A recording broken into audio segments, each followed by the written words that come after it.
Ladies and gentlemen, welcome to the channel of Beyond Consultancy, where we discuss all things operations excellence. My name is Herman Lemmens. In this keynote, we will explain the goods movement template which is used in the material requirements planning. This keynote is the first of a series where we discuss various ordering methods. The material requirements planning plays a pivotal role in all of them. This keynote will be longer than usual. You may want to use the chapter markers to proceed directly to any particular topic you were looking for.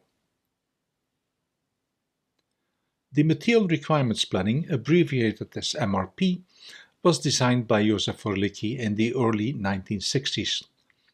The first application was at Black & Decker in 1964.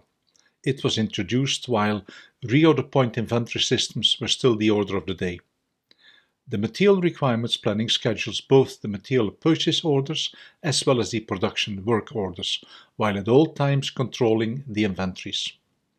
Because it offered such an innovative approach, the application of MRP boomed during the 1970s and the 1980s.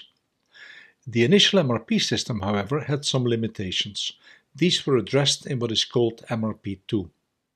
This stands for Manufacturing Resource Planning. It was introduced by Oliver White in 1983. MRP2 contained the original Material Requirements Planning but added the Master Production Scheduling, the MPS, the Rough Cut Capacity Planning, the Capacity Requirements Planning, and lastly the Sales and Operations Planning, which is also known as the SNOP. With the addition of these modules, MRP2 became a so-called closed-loop planning system. By doing so, it overcame the limitations of the original Material Requirements Planning. During the 1990s, MRP2 further evolved within the broader enterprise resource planning systems. MRP forms a very wide subject which we will explore in more detail in later keynotes. In this keynote, we will focus on the MRP Goods Movement Template. This is the basic template which sits at the heart of any material requirements planning system. It can be used for the goods movement planning of a wide range of different items, where each individual item has its own plan. In the first part of this keynote, we will explain all the various elements of the template. We will include an example. In the second part of the keynote, we will review how the template deals with the numbers as the planning progresses through time. The MRP items may be finished goods, sub-assemblies, components, or raw materials. The items may be purchased or may be produced. The planning interval may be weeks, days, or even hours. The planning starts from a so-called past due, abbreviated as PD. Each item is governed by its own specific inventory policy, which is determined by its ordering method, safety stocks, ordering lead times, and so forth. These elements are also known as the item master data. They will ultimately determine the item's inventory level as well as its availability. The template follows the goods movement from gross requirements through goods receipts and stock on hand, triggering the timely release of the purchase or of the production work orders. The MRP template has a number of objectives. First of all, it wants to meet the item demand by timely releasing the underlying orders. Secondly, it wants to meet the inventory targets by correctly implementing the inventory policies. And lastly, it wants to timely signal potential planning issues like shortages or planning conflicts and bring these to the attention of the members of the planning department. The example which we will use in this keynote has a weekly planning interval and covers a period of 10 weeks. The inventory policy of the example item is determined by the economic order quantity. This EOQ is a fixed quantity ordering method with an order quantity at which the sum of the ordering and the inventory holding costs is minimal. In a parallel set of keynotes, we have provided a detailed explanation of the economic order quantity model. You may want to take a look at them. In this example, the EOQ equals 75 units per order. The ordering lead time for the item is 2 weeks. The first line in the MRP template contains the gross requirements. These reflect the demand for the item. In MRP, this demand can either be independent or dependent. The independent demand relates to the finished goods which are supplied to the customers. This demand is a combination of customer orders and forecasts, as well as our own predictions, budgets, etc. Whereas the dependent demand is created by one or more higher level items in which the item in question is being used and thus its demand depends on. In MRP, the structure which shows this usage relationship is called the bill of materials. We will discuss this in more detail in another keynote. Let's return our attention to the example. The gross requirements must be fulfilled by the end of the interval, which in the example is by the end of the week. The average gross requirements are 50 units per week or 500 units in total. The weekly demand fluctuates around the average with plus minus 5 to 10 units. The second line in the MRP template contains the scheduled receipts. These are goods which are planned to arrive. They may be supplier's commitment in response to our earlier orders.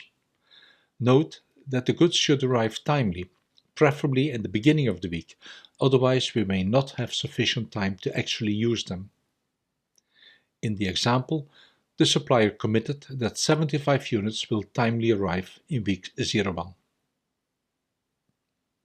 The third line in the MRP template contains the projected stock on hand.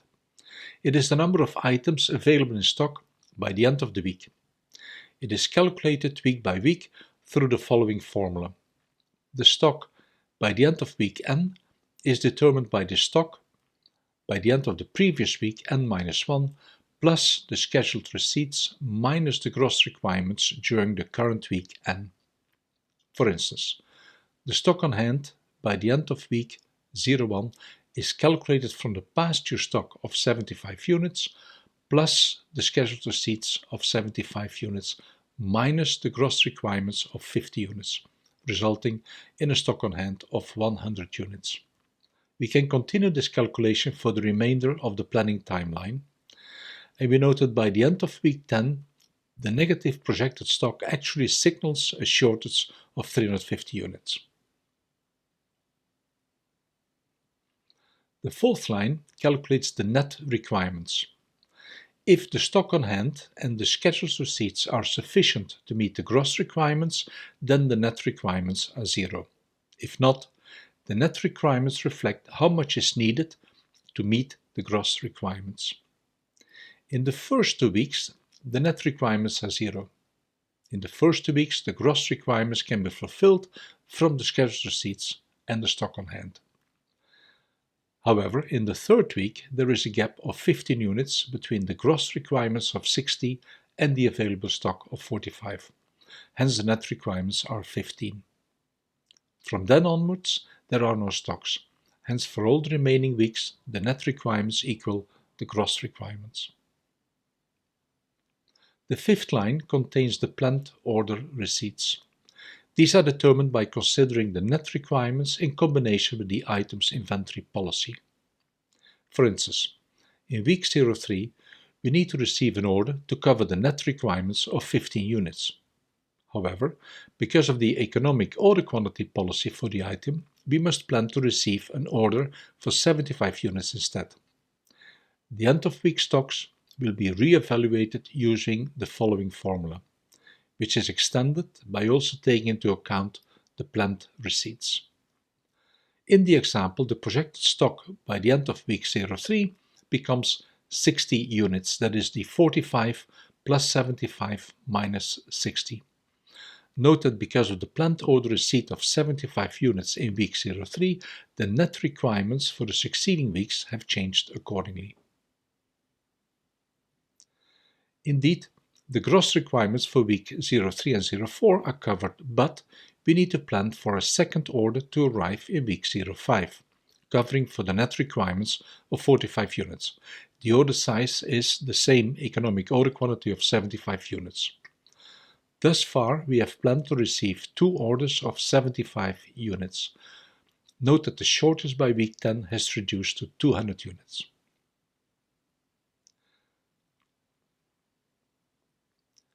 We continue planning the next order receipts to meet the net requirements. By week 10, we have planned to receive 5 EOQ orders of 75 units each, which is 365 units in total. The earlier shortage of 350 units by the end of week 10 has been replaced by a positive projected stock on hand of 25 units. This brings us to the sixth and also the last line of the MRP template, namely the planned order release.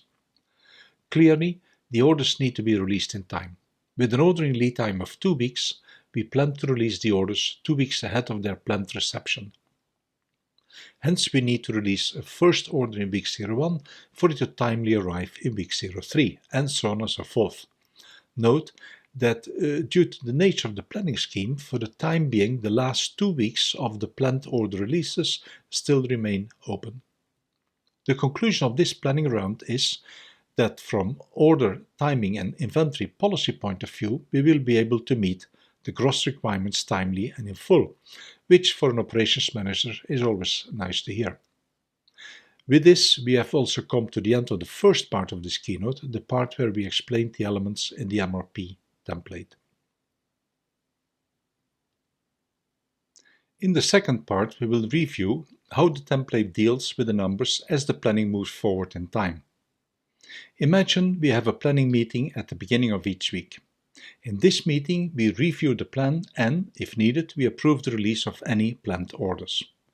Assume further that we have a frozen planning horizon of 1 week, meaning that we cannot change the numbers within the horizon. In this week's meeting, we approve the release of the order of 75 units. We move on to the next week. During the planning meeting of week 02, we note that the supplier has committed to ship 75 units and that these should arrive timely in week 03.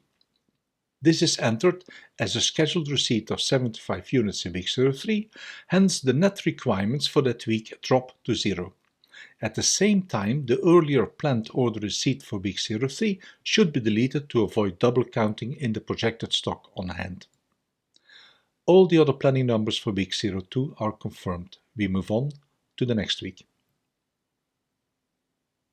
During the planning meeting of week 03, we note that the gross requirements for week 04 and 05 have dropped with 60 units.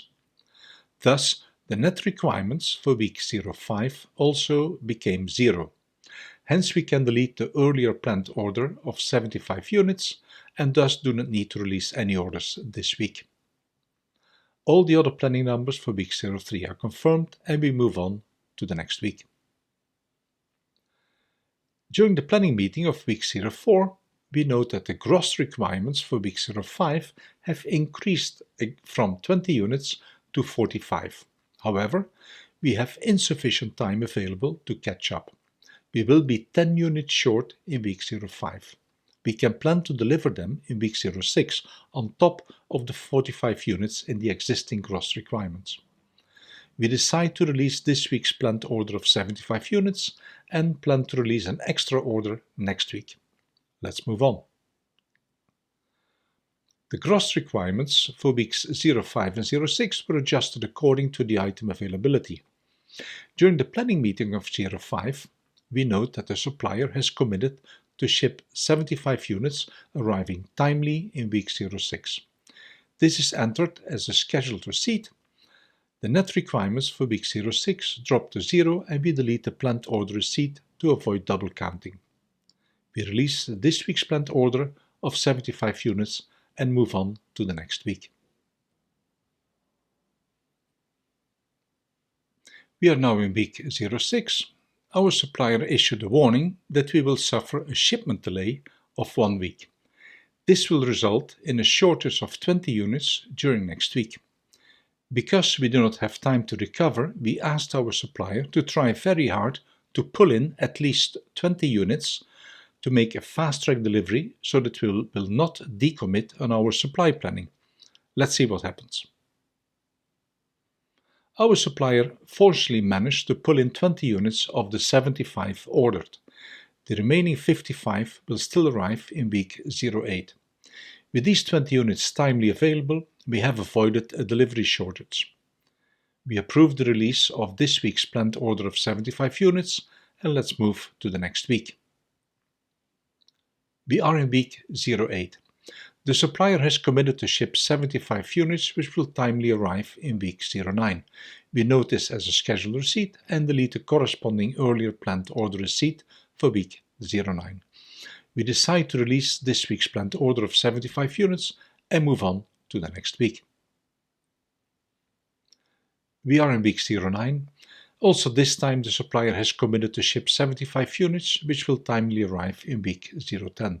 We note this again as a scheduled receipt and delete the corresponding planned order receipt for week 10. This brings us to the end of the second part of this keynote. In this part, we have demonstrated how the MRP template dynamically deals with up and down swings in the demand, as well as how it handles supply decommits. Going back to the earlier objectives of the MRP template, indeed it enables a timely release of the underlying orders, it observes the inventory policy, and it timely signals any planning issues. And with this we have also come to the end of this keynote. Thank you for being here. I hope you found it interesting. Please leave your views in the comment section below, and I hope to see you again.